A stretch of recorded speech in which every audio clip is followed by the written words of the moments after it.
Hello again. We are here at uh, 4 of 6 of this Billy Carson Danica Patrick interview. And before we get going, I was reflecting on the last one that I did, and I wanted to add a little bit more to the um, Egyptian slavery that was happening back during the Hebrew times when they had these Israelites there.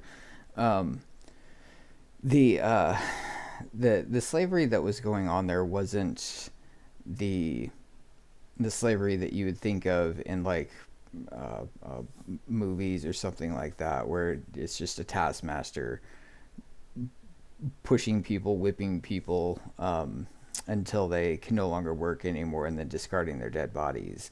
Uh, while that slavery did exist, that was not how it was working in Egypt, and like getting into like the Roman times and stuff like that, because unless you have that, only works if you have a continual supply of bodies, basically of people, um, because they end up getting weak, and eventually they can no longer perform the labor. And if you don't have somebody basically out conquesting to bring back more slaves to continue the labor, um, which in and of itself can cause problems because people, countries, kingdoms, as it was in this case, don't necessarily like it when raiders come and pillage their towns. It's very very risky. But in this situation, if you run it much more like a business, where they're employees, where they get a wage, not a huge amount, but enough to where that they can take care of themselves and raise a family, and then those the children of these of those families are also kind of born into the servitude, and so you have the perpetual um, perpetual working class, effectively, but they don't have any rights. All the they're considered property, and all of the rights. If it turns out that the master could very easily abuse that, there's nothing saying that they couldn't kill a slave who is getting out of hand, or just in a fit of rage or something like that. Um, but even still, training, raising and training slaves and stuff like that, it's it could be expensive. So anytime you end up um, losing a slave, it's a pretty costly endeavor. So it's not as though they were being roundly abused and worked to death during this time period. In fact, during in the Exodus, when they were traveling, there was a group that fragmented off, um, because they realized they convinced themselves that traveling the desert, wandering the desert, going to the promised land was worse than how they were being treated back in Egypt, and they decided they were going to say, screw you and everything else, Moses, we're going back. And they ended up perishing trying to make their way back. So the slavery and the servitude wasn't, it wasn't brutal. It was run much more like a business, as he described. But you don't have rights. You're effectively a second or even a third class citizen in that society. Um, so just wanted to expand a little bit more on that one, and I will we'll keep going with this one. Looks like we've got 3 more segments to go, or 3 more videos in this case. So here we are. Going up a little bit at a time. And they began to survey the land and begin to build a new breakaway civilization. And they brought these Ijiji with them. Now, this is about 450,000 years ago, according to the tablets. They worked and mined the land and create structures and cities and everything else without us. We were already here, but we weren't working for them. We weren't the slaves yet. We were just hunter Well, it wasn't us. It wasn't us as Homo sapien or Homo sapien sapien. I talked about this. Adam and his, I guess, like lineage only came on the scene 6,000 years ago. The hominids, as we'll call them, that were here have no relation to modern day humanity. I could speculate as to what brought them there, whether it was like, they were primates and they were the victims of genetic tinkering, or if God had given some of his angels the ability to create life out of clay. There's nothing saying that he couldn't do that, and he never expressly stated it. But I'm not going to sit there and presume what God can't do. I have no reason to believe that there weren't hominids walking around even intelligent enough to work tools or to be some sort of slave labor, but it most certainly was not human beings, Homo sapiens, that are walking around today. Gatherers or whatever we were out here doing our thing. For 200,000 years, they put the Igigi. The Igigi, according to these tablets, were the working class people, but they worked for 200,000 years and they got tired of working, according to the tablets. So they were so pissed off, they were so angry, the conditions were harsh, they felt like they were being converted into slaves. And so they had a coup and they decided to go against the kings of Earth. So a lot of them were working on Mars and they were building structures and stuff on Mars. This is why there's anomalies on Mars that match stuff on Earth. Oh. They went from Mars to Earth to have a war. And these are the sons of God that fell from heaven. Yeah, I've heard about that. I don't remember. I think there's been a number of books authored on it, but some fascinating information. Would clearly need more. So you could probably do like a couple hours just on that topic alone.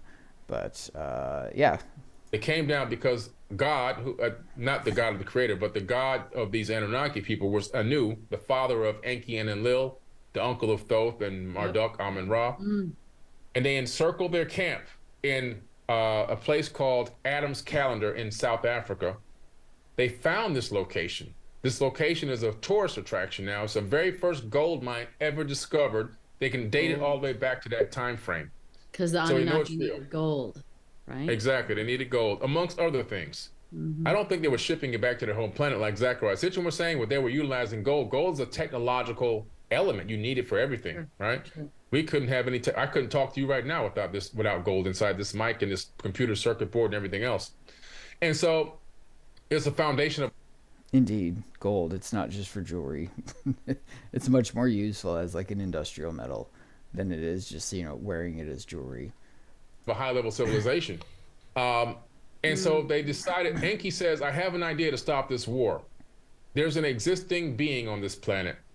We can add our essence to it and have it bear the load. In other words, we can genetically modify it, make it more, make it understand what we're saying, make it less volatile or whatever, domesticate it, and then we can make it do the work that you guys are doing. You guys can take off now." And it was agreed upon in the tablets. So they started this project of capturing hominids and tinkering with their DNA. And they started off with this cloning system at first. But the problem was they couldn't mate. When they would mate, they weren't having babies. Just like if you made a tiger and a lion, you have a tigon, but you don't have babies, right? So they were like, man, what are we going to do here? This is crazy. Typical hybrid problem, at least a hybrid of mortal hybrids. Like when you, or as he says, if you made a donkey and a horse, you end up with the resulting offspring is sterile, which is very typical when dealing with hybrids. But this was not the case with when the angelic, the watchers, the fallen angels, whatever you want to call them, came down from heavens, because they're not just mortals. They've got that, I guess, spark of divinity. They're a divine creature, a creature of the divine, that manifested itself. So thus, the Nephilim that came out of that were most certainly not sterile, as there was entire tribes that was that the Israelites were ordered to go destroy, entire tribes of Nephilim. Easy. It's too much work to have to keep making these slaves, and we don't want to go back to war against these people. So Isis says, I have an idea. ISIS? Isis says, I have an idea. She was part of the story. Yes. She says, I'm going to take an egg from one of the women, and they took the egg and they clean out some of the... That's why she's represented by the egg. That's right. Okay, sorry, keep going. That's okay. This is on the Sumerian tablet. She took the egg and she cleaned out some of the genetic material or whatever they did. They made a zygote. They added some of their essence to the egg. They say essence. I think that's genetic modification in my understanding. They took this zygote, which is what you call in modern science. They put it in her womb. She took it the term 10 months, not 9, 10 months. And then you see her in this famous cylinder scroll holding up this baby saying, my hands have created it. She gave birth to the Adamu, which means first man. It was not the first human being that ever existed. It's the first successful Homo sapiens sapien that now should be able to reproduce on its own. Because Isis supposedly had sex and a baby from putting back together the body of Osiris. Right. Which of course didn't happen. There's obviously it's symbolic to, so yeah, that freaking connects that dot. Right. Exactly what happened. And so they raised Adam. And he was missing his penis, right? Wasn't it? I think Osiris was missing Osiris, he was missing his penis, correct. Exactly. Yeah. And so they put Adam in this Eden, Edin, and the Lord of Eden, or she was Satan, was the name. The guy who ruled over Eden was Satan, the Lord of Eden, in the tablets. Okay, and that was actually Enlil, and the Bible calls him Yahweh. They think he's God. That guy's just masquerading as God. It was never God. And this Eden was this laboratory where they would have these mating rituals between the different peoples. And when they got Adam in there, they tried to mate him with these other ones. Wasn't working out. So they said, okay, let's take some DNA from him. Let's make another one of him. They made Eve. Then they mated them, and bingo, it worked. So they didn't make... as I'm saying, as I stated in previous one, this is what you call, this is these derelict angels, these renegade angels usurping the authority, the authority of Yahweh, of the Father, demeaning him down into, maybe just another man or whatever, another one of them, and then trying to lay claim to the creation of man. Now, if this happened, I don't know how old the particular tablets that he's talking about here, but if those are 40,000-50,000 years old, then basically what they did is they had their own Adam. They had their own Adam, their own Eve and stuff like that. And when the Father, when Lord Jesus, the Holy Triune, and they created their Adam after a previous flood to destroy the current existing mess that these angels are making, and Pastor Larry Olson, he has a couple of sermons on the pre-Adamic world. There's several lines in the Bible that indicate what was a prior civilization prior to man walking this earth, and the Adam, the Eve, whatever it is that he's talking about here, is not the same one. They may have called him given him the same name, but it was not the same person. Like I said, it wouldn't surprise me if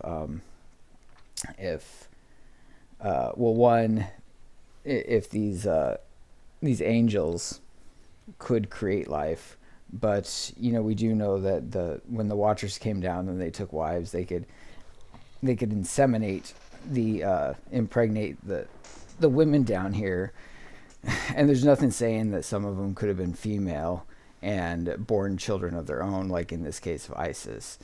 We know very so little of the angelic world and what they can and can't do, but we do know that they can come in and manifest and look like you're run-of-the-mill human beings, and including down to reproduction. Make 8 billion people from 2.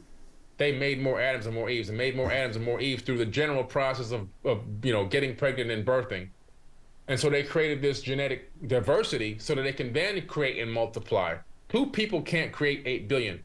I did the mathematics last night. I actually talked about this on a podcast last night. For there to be 8 billion people on Earth, and the Earth only be, according to Christians, 6,000 years ago is when all this started, you'd have to have, on the first day they had sex, there'd have to be 1.3 million people born that day, and every single day thereafter until today to have 8 billion people. Oh, yeah.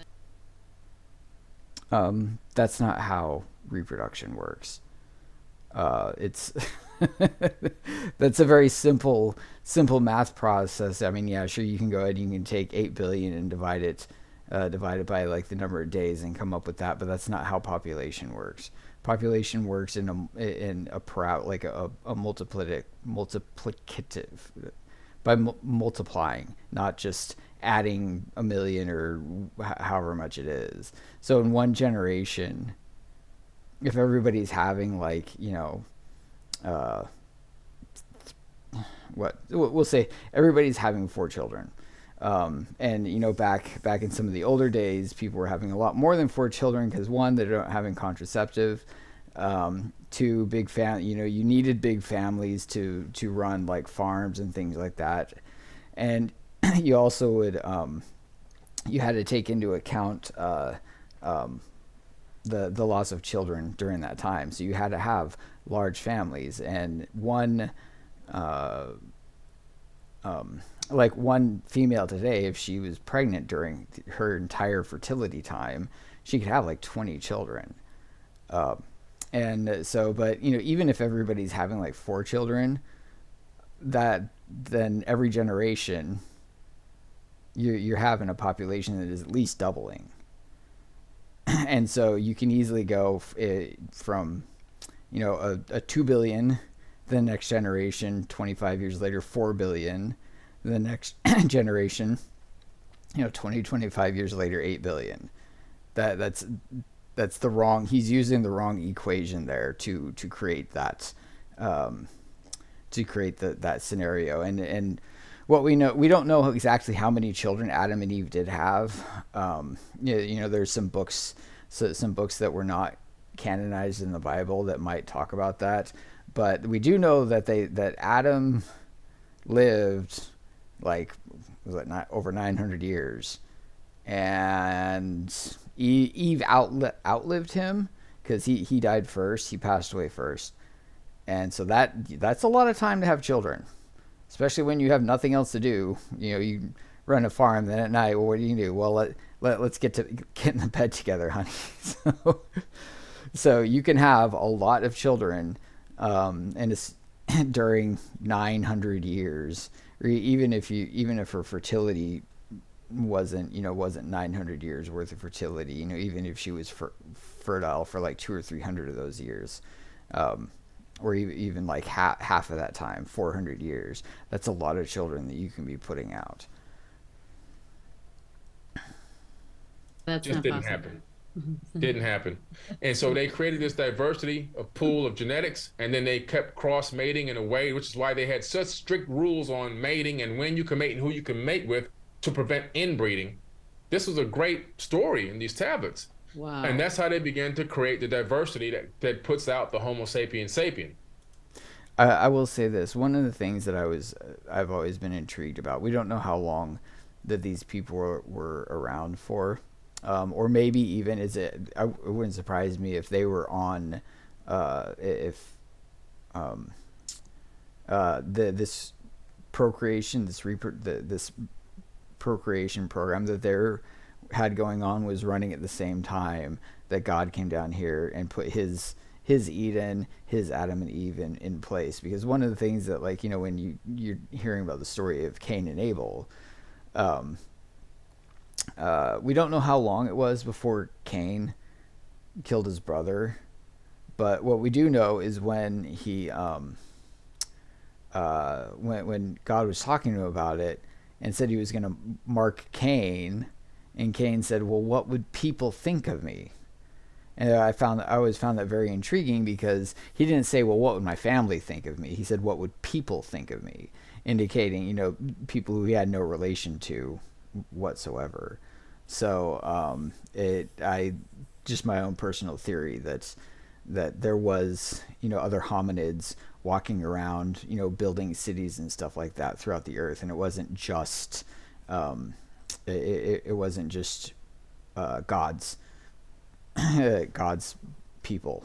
And on top of that, I also, as I stated in the past, Neanderthal. It's becoming more understood that Neanderthal and Homo sapien were walking the earth at the same time. But there was genetic differences that allowed Homo sapien to survive an ice age, because they were nomadic, whereas the cavemen, the Neanderthals, were not, and they went into their caves. There was no food. They froze, died of hunger and freezing. So, anyways, crazy story. That was about 200,000 years ago. They also genetically modified us by taking chromosome number 2 out of our body, fusing it together, and putting telomere caps on each end to limit our lifespans. And scientists now, geneticists at universities, they teach this. They say, we don't know how this happened. It's an artificial mutation that would have taken millions of years to happen, but it happened about 200,000 years ago. So the tablets line up with modern science once again. And they say we can live about 120 years, right? Isn't that the cap? I'd question that, because scientists, especially when it comes into the world of origin of life and stuff like that, scientists get they really, really dig into their own biasness. And if you want to hear, more discussions about evolution and the origin of life and some really fascinating topic, I would recommend looking up the interviews by Dr. James Tour. He's a biochemist. He's a biochemist, and he talks about how evolution and the origin of life would or would not work, actually, as evolutionists would say that you can't, that life does not move towards life, or whatever. We exist in a world of entropy where everything degrades down to dust and nothing. Having life spring up from nothing and go the other direction and actually have everything kind of match together and start cell division, all that other stuff, it's impossible to happen on its own. Isn't that the telomere cap sort of prediction, is that you have 120 years to live if you live well? That's it. That is absolutely right. And that's about all people live to. We're making it to 80 if we're lucky now, because of all the toxins and poisons. If it wasn't for that, we'd make it to 120. So what's up with the junk DNA? He's right about that one. No bones about it. Our industrialized society is full of a whole lot of corruption and stuff like that. This stuff was not meant for humanity to live in. Nay. Oh yeah, so the junk DNA is not junk. They call it junk, but it's just disconnected nodes. So our ancestors, our cousins who were here already on this planet, in my opinion, after researching them, they were more advanced than us, not technologically, but spiritually. The bones have been left behind. We found the skulls, we found the bones, bigger skulls, bigger bones, bigger brain capacity, not smaller, but larger brain capacity. They probably had larger pineal glands. They probably had more DNA connected, which gave them the capability of different imbued sensory perception. Timothy Alberino talks a lot about this, and he's in agreement with this. And I think when I get a chance, I might look up Billy Carson's so I'm guessing he probably has a PO box or something like that because he does run a business, and send him Alberino's book Birthright. It's very fascinating. I haven't read it myself, but I've watched like so many interviews with him where with Alberino where he discusses what's in it, and I'm not he's not going to put everything out, but I've got a pretty solid grasp as to what he would the topics that would be in there, not down to the details, but I've been considering doing that, and I don't know, sometime soon I might send it to him and see if anything changes his tune. Like telekinesis maybe, or silent communication, understanding how to sense the magnetic field of the earth. Right now we have billions of magnetite crystals in our heads and we can't sense the earth's magnetic field. We can't navigate via magnetism, but they could back then. Inside of the pineal gland is crystals. It's crystalline structure, right? It's a crystalline structure that when you put the right amount of pressure, it will spark. You can have a Kundalini awakening. But a lot of that has been lost and forgotten about as we become technological babies, and you do not want a Kundalini awakening. Like people have Kundalini. If it's a long topic, but in short, it's a big yoga thing. It's a serpent worship base, and if you go and you start digging into it and taking a look at it, it's all about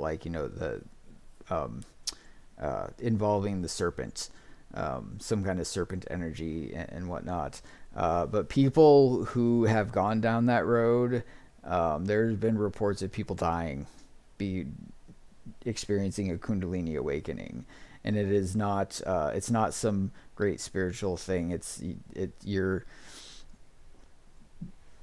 inviting serpent demons into your life and into your body. That's how you get that awakening.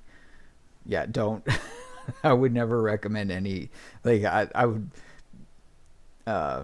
recommend people researching the kind of the spiritual end of yoga and where its origins come from. But yeah, getting into Kundalini, you're running a very heavy risk. We rely on everything external. We don't go to our internal technology to use it anymore. Can we activate it? Oh yeah, you can definitely activate the best way to activate your pineal gland, first of all, is to detox it, getting away from fluorides and toxins and processed foods and eating clean. And then of course through meditation, but also through a special type of meditation called breathwork meditation. Yeah, he's absolutely right. As he said earlier, you gotta that we're born into a very toxic industrial world, and getting that purged out of your body is not easy. I will say that, because there's purging it, but then there's also trying to prevent it from getting back in. Meditation, breathwork meditation for 2 to 3 hours will create this scenario in the brain where the brain thinks you're getting near death when you do the breathwork technique. Then it forces the pineal gland to pressure up and squeeze and release more DMT. You can have a psychedelic experience without going to the jungle. Yeah, and without throwing up or right. Purging, sorry. Or somebody robbing you or abducting you and taking your organs out. All kind of crazy stuff happens when people go to get these substances. They don't know what they're getting into. What are we as a human body? DMT. I forgot the name of that, but that I don't know exactly how it works on the human mind, but there has been there's a number of people who have spoken about it or written about it, where they would go into these DMT experiences, and they would start getting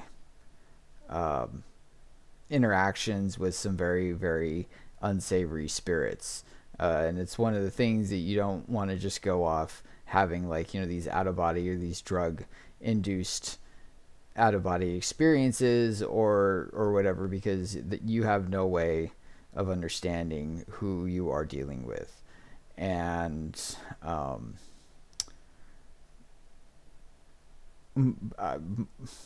you're basically flying without a net.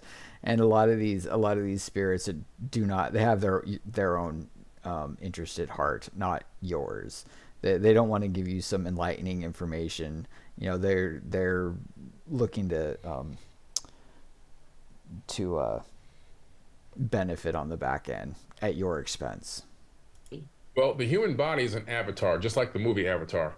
It's a receptor. It receives and holds the spirit temporally. And so the avatar body is set up in a way where it's a biological robot and machine imbued with sophisticated technologies and advanced capabilities that we are right now not fully tapped into. Some people have better gifts and energy than others, and some haven't accessed any of it. But the way the body is set up, we have a couple things. We'll comment on that. There's a theory that people who are subject of repeat UFO abductions, repeat alien abductions, and why they run in family lines is for reasons such as that. Things that hold your spirit in your body, that lock that frequency in. One is the neural correlates of consciousness. Those are 3 giant neurons that wrap around the inside of the skull. And when you look at them on a scan, it looks like a crown of thorns. Oh my God. You've heard that story before, right? Yeah, that's not a coincidence. That was in there deliberately. And yeah, I know what he's saying. Yeah, we've heard that story before. He's trying to make like he's trying to make a, I'm not even sure what the phrase is to use, but he's basically saying this is where the whole story Crown of Thorns comes from, and I use that in air quotes. But I would actually wager that was built into it to mark us human beings as creations of God, of Jesus, and effectively after his experience on the cross, us being purchased, our salvation being purchased by his blood sacrifice, that we are his, our salvation is in his hands. So it's as a metaphor, Jesus with the crown of thorns is Christ consciousness. It has nothing. It's not a metaphor. Nothing to do with him putting on a real crown of thorns. It's the one that's inside of every single human being's head right now. But I bet you he's never actually examined the Shroud of Turin. The Shroud of Turin, I don't remember if I mentioned this before, but it bears the mark of a man who was scourged, brutally whipped, had a crown of thorns put on his head because it was a death shroud that was put on him, and crucified on a cross, had the wounds from the spear in the side, and then but what makes it even more unique than any other death shroud from somebody who is crucified is that it bears a reflection, or it bears an imprint, a very, very subtle imprint that only showed up under the negative of a photograph of the face and body of the man who was who died under there, who was wrapped, and that imprint happened under a flash of light, and I don't remember exactly what the people who studied the shroud had a lab try and replicate that, and they came up with it was a very, very brief but powerful flash of light that had to imprint itself onto these onto the fibers of the shroud, and but it left an imprint that when a photo was taken and it showed under the negative, it showed the face of the man who was under there, which is the face of our Lord and Savior Jesus Christ. It wasn't a metaphor. I mean, there's a relationship between the crown, this neurological crown inside our head, and Jesus. And I would say that it is, I guess, his relationship and mark on us. But that works in collaboration with the magnetite crystal and your colostrum and your neocortex. Those things all work together to combine to allow a frequency to be encapsulated and be hosted inside the physical avatar body. So it's the ghost, you become the ghost in the shell, and you animate this shell via that spirit that's being housed, and it's only being locked in because of those four things I just mentioned. We have a tremendous amount of power within us too. I've always been so fascinated with just how much power the body can. I'm gonna expand on that. And I forget who it was, but it was a gal who was actually told by our father the the primary purpose of the soul, and the way she described it was that the soul was the interface mechanism, the go between the body and the spirit. That without the soul, the spirit, a spirit cannot animate, cannot run, cannot function, because basically it's a pocket dimension of that's like a cockpit. It has the user interface, and without it, the spirit cannot animate. It cannot run a body. And when you take a look, when I thought about that further, I realized that is why demon spirits cannot possess a corpse, because there's no soul there. There's nothing there's nothing for them to interface with. And I call it a pocket dimension because there's no limit to how many spirits can inhabit it. There was one gal who was formerly a former witch, and through many of her rites would willingly take demons into her. And I think when she realized when she finally discovered that was a bad idea, it took an exorcist or deliverance, a minister, ages. There was well over 1 million demons that had taken up residence inside her. So yeah, interesting stuff. Can produce, and which is like how many trillion volts? It's like insane. 2.63 trillion volts of electricity. Each cell has 0.07 volts of electricity in the human, each cell. And you add up the amount of cells, it becomes trillions of volts of electricity. I mean, it's crazy how much power we have inside of us. And that's the secret in Reiki and Qigong. It's understanding how to move the energy from those cells and channel it through the body for the purpose of healing and so forth, which is one of the things. Reiki and Qigong, humanity, we may have had power and stuff like that at one point in time, but in our state right now, especially our horribly degraded state, we don't have that. We are very efficient conduits, and spirits of all types can flow power through us, use us as a conduit for power. But you're getting into Reiki and Qigong and all these other spiritual things, it's been proven that all you're doing is you're just inviting demons to use you as a vessel. Demons and other malicious spirits. Because anytime somebody has gone through an exorcism or deliverance, when they've always reported that they lost these abilities, whether they're psychics or spirit workers or spirit healers, whatever it is, they've always lost these abilities anytime they underwent some sort of like deliverance. Things that Yeshua, aka Jesus, became a master at.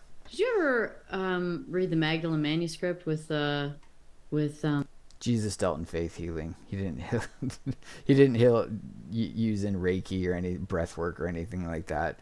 He worked in faith healing, and as in even faith resurrection, the story, there's a Roman soldier where his I think his daughter died, or his daughter was just horribly sick or something like that. And he asked Jesus about it, and Jesus said, "Okay, well, I'll be on my way. I'll be down to your house to get it, to take a look at her." And he just said, he just went to Jesus. He said, "You don't need to do that. You're a man of authority, just like I'm a man of authority. I say things, they get done. You say it, it'll be done." And Jesus was found himself absolutely astonished by the man's faith. And he said to him, "You're absolutely right.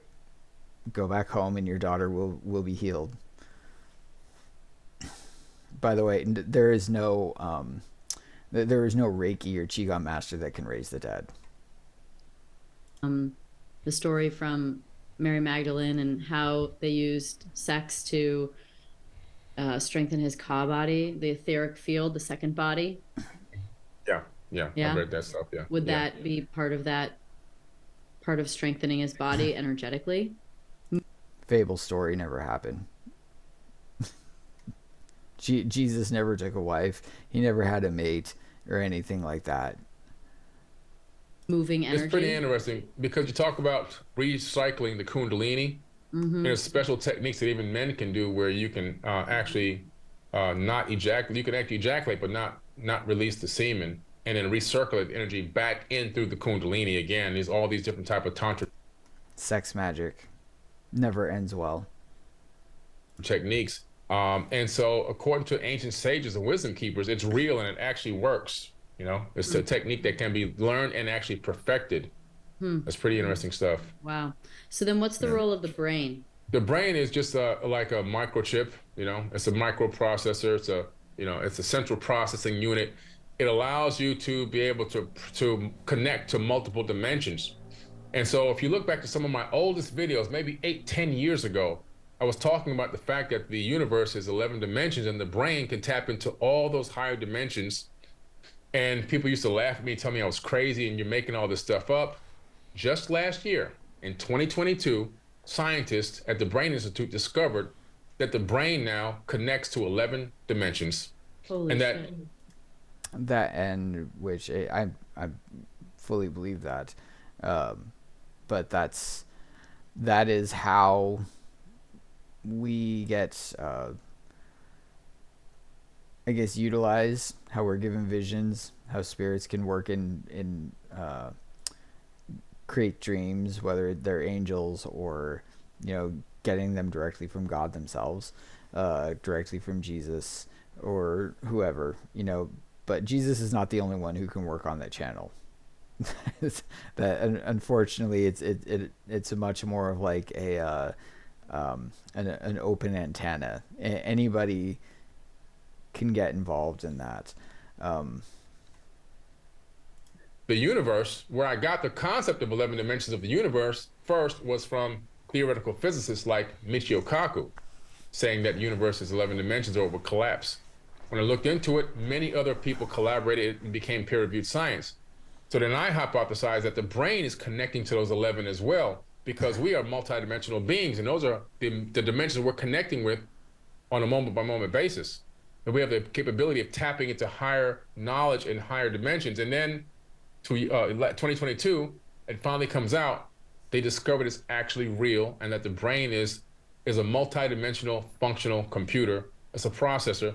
It allows us to tap in and have it and incorporate spiritual energy and also what we call physical third dimensional feelings and energy. So it combines the spiritual and the physical together in one place.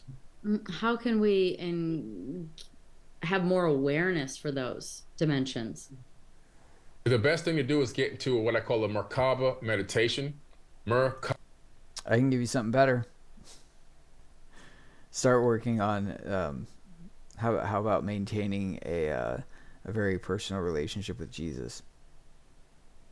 And if you don't think that doesn't work, start looking on the internet, because you can find a whole lot of people talking about their experiences when they start getting really deep into I suppose you could call it Christian mysticism, but you can go down a really, really, really divine rabbit hole.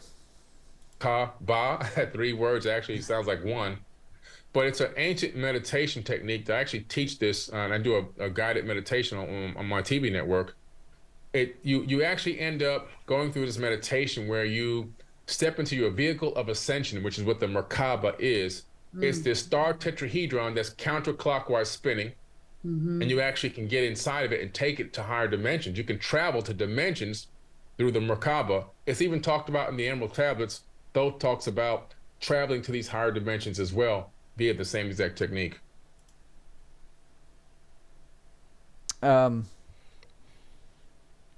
Yeah, you can do that. You might not like who you run into. Could this be also then used as time travel? Like, because when I think about time travel, I think we think we want to take our body and go somewhere else, but look, like I feel like you time travel at night when you go to sleep. You time travel when you do certain, modalities and techniques like breathing or EMDR or something like that. You can revisit the past. And so, like, in your opinion, what would time travel actually look like? And are we actually already doing it? There's a couple ways to do it. If you want to look at the non-physical movement of it, it can be done through the mind. We know that through remote viewing, through other mind techniques and thought experiments, that the mind can travel backwards and forwards in time to collect information.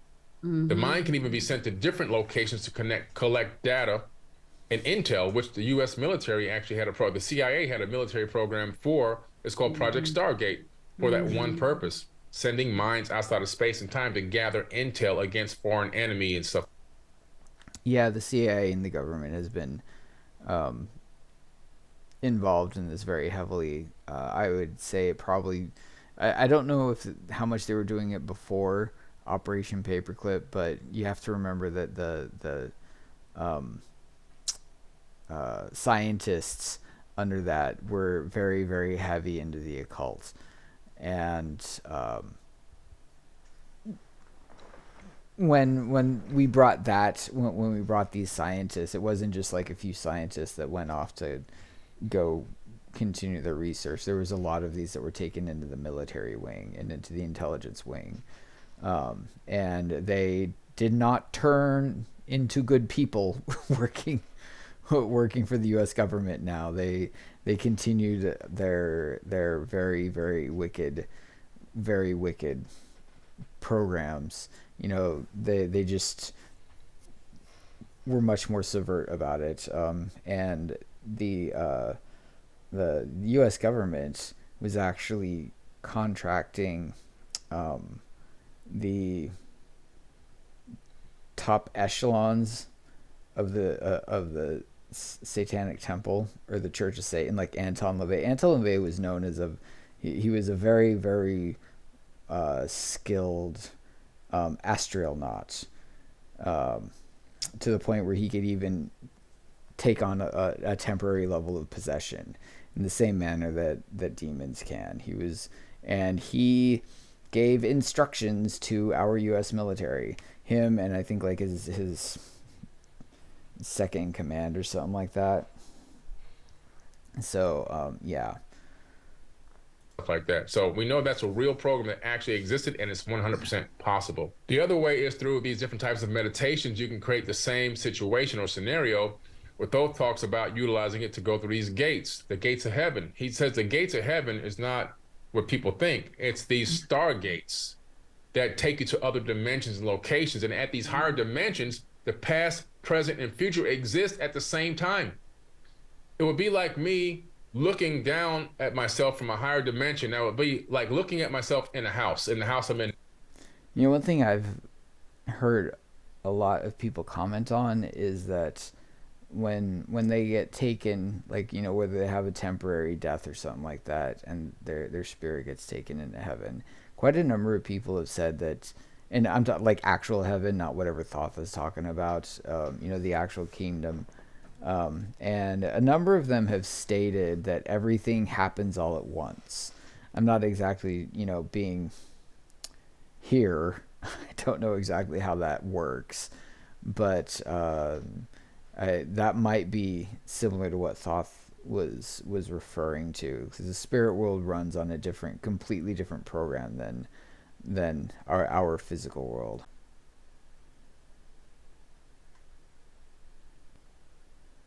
Now, from a higher dimension, I can see myself in every single room in this house, but at a different stage in my life.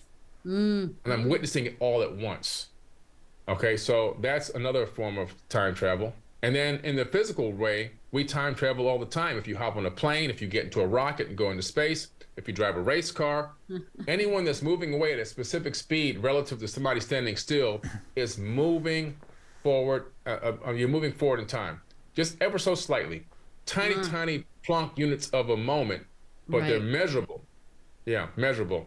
Going backwards in time is also possible, but that would require the capability of moving higher percentages of the speed of light, because that would then allow you to go backward in time.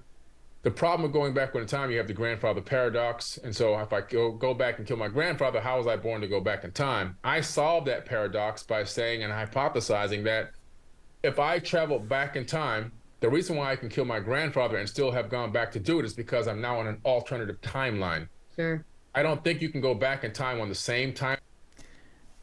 I have my own theory about this. Why time traveling in the back is very difficult, because you would need some way to anchor yourself to a specific spot, because you have to remember, like, if you're going to travel back in time, where the earth spins and the earth rotates around the sun, and then our galaxy is moving in a spiral, like everything is in constant motion. So if I was to say go back in time 100 years, unless I had some way of anchoring myself to a specific position in time, I'd have, like, basically I would have to calculate where the earth was in it, like, in relation to the universe, to travel back in time, because like, once you time travel, that you're not affected by gravity. So if you were to go back 100 years, well, the earth is 100 years in some other direction, and most likely you would just end up floating out in space. So you would need some way to either anchor, or you would also have to have, like, instantaneous space travel mixed in with it, so you could appear at a specific pinpoint, and if you screw up, well, you're probably going to be fused into something, or, you know, in the ocean, or several hundred feet up in the air. Like, there's way too many factors involved in time travel than just, simply moving back in time.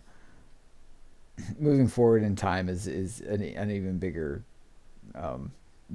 mess. Timeline, you shift into an alternate universe. If you go forward, you can stay on your same timeline. If you go backward, you shift into an alternate timeline. That's my personal hypothesis. I love to go into the thought around quantum entanglement and how it's possible to affect an atom at one side of the universe to the other instantaneously.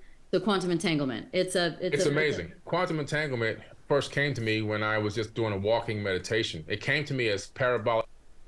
Okay, I'm going to stop that one there, and I'll pick up on the next one. So thanks for stopping in and listening to my rambling. I've only got, what, two more segments to do. So looking forward to more of this. So peace out, and have a good one.